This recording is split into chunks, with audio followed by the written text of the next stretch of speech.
ایک دن نبی پاک صلی اللہ علیہ وسلم نے پوچھا صحابہ سے کہ وہ کون سا درخت ہے جس کے پتے نہیں گرتے، اور وہ درخت اس طرح ہے جس طرح مومن ہوتا ہے، وہ درخت میرے مومن کی طرح بتاؤ۔ حضرت عبداللہ ابن عمر فرماتے مجھے پتا تھا کہ وہ کھجور کا درخت ہے، لیکن چونکہ ابو بکر صدیق بھی بیٹھے ہیں، عمر فاروق بھی بیٹھے ہیں، مولا علی بھی بیٹھے ہیں، عثمان غنی بھی بیٹھے ہیں، اتنے جید لوگ بیٹھے ہیں، تو مجھے حیا آتی تھی کہ میں کیوں جواب دوں۔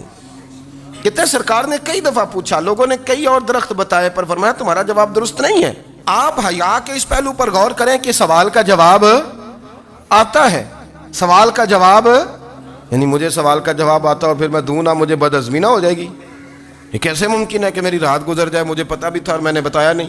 بہت سارے لوگ آ کے بہت ساری باتیں بتاتے ہیں، بہت ساری باتیں وہ سمجھاتے ہیں، تو ہم غور سے ان کا چہرہ دیکھنے لگ جاتے ہیں، کہتے ہیں یار اس کا تو دعویٰ تھا کہ میں سمجھنے آتا ہوں، تو یہ تو ہمیں سمجھا رہا ہے، چلو الحمدللہ ہم سمجھنے کو تیار ہیں، لیکن میرے عزیز پتہ بھی ہے جواب کا، علم بھی ہے، لیکن فرماتے ہیں میری حیا نے مجھے اجازت نہ دی کہ میں جواب دوں۔ آپ فرماتے ہیں پھر حضور سے صحابہ نے عرض کی کہ یا رسول اللہ آپ ہی بتا دیں وہ درخت کون سا ہے، تو حضور نے فرمایا بھئی وہ کھجور کا درخت ہے۔ تو آپ فرماتے ہیں میں دل میں کہہ رہا تھا کہ الحمدللہ میرا جواب درست ہے، حالانکہ میں نے جواب دیا ہی نہیں۔ تو لفظوں میں حیا، جملوں میں حیا، آنکھوں میں حیا، اٹھنے میں حیا، بیٹھنے میں حیا، چلنے میں حیا ایک خوبصورت حسن ہے، اور نبی پاک صلی اللہ علیہ وسلم نے فرمایا جب تو بے حیا ہو جائے نا پھر تو آزاد ہے، پھر تو جو مرضی کا، پھر تو جو،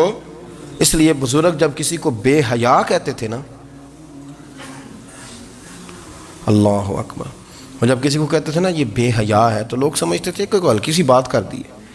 لیکن ان کا معنی یہ ہوتا تھا کہ بس بھائی اب اس کے ساتھ کوئی کلام کرنے کی ضرورت ہے،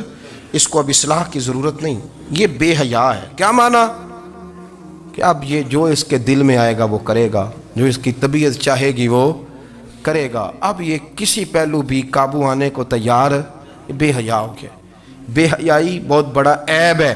اور جو لوگ کہتے ہیں کہ ہمیں بالکل آزادی ہونی چاہیے، ہمارا اپنا جسم ہے تو ہماری اپنی مرضی چلے گی۔ ایک وزیر صاحب ہیں، پتہ نہیں میں ان کو جانتا تو نہیں، انہوں نے سینٹ میں تقریر کی ہے، میں نے ان کی بات سنی ہے، اس نے کہا نہیں بھائی جسم رب کا ہے تو مرضی بھی تو رب کریم کی چلے گی، اور مرضی بھی اللہ کی۔ یہ مجھے تھوڑا سا مسئلہ ہے جسم پر، کبھی کبھی مجھے کثرت سفر سے الرجی ہو جاتی ہے۔